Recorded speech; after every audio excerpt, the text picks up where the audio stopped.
Nakarating din ba sa'yo yung parang si Pinky Amador, tinitira ka? Okay lang yun. Nagpunta pa sa shop. Okay lang sa akin yun. Kaya ko namang gumanti doon ng masaya lang.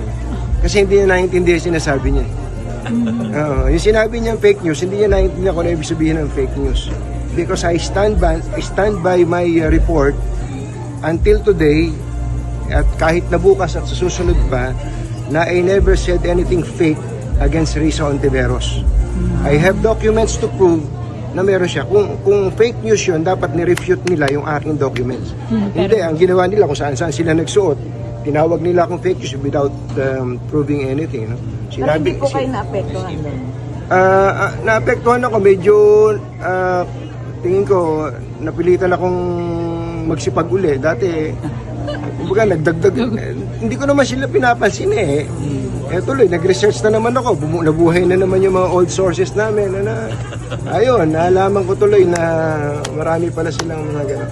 Pero, lalo ako namote. Yun ang epekto sa akin. Pero ang isa pang masamang ginawa nila doon, especially yung mga fanatics nila, nung pinuntahan nila yung social media na naman, nung anak kong nagkasakit dati at sasabihin nilang magkasakit sana uli, mamatay na sana yung anak ko. Yun. That's foul. Oo, Kaya iniintay ko nga si Risa Ontiveros na magsabi na, "Uy, wag niyo naman ganyan eh."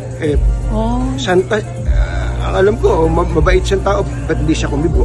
Wala rin sinabi. Ina-atake nga nung mga followers niya yung aking anak, hindi man siya kumibo.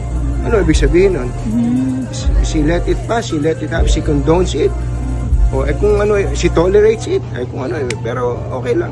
So kung bibigyan ka ng chance na ma-interview siya, gusto mo ba? Matagal ko na siyang gusto ma-interview. Ayaw lang niya magpa-interview Siya sa ang akin. ayaw.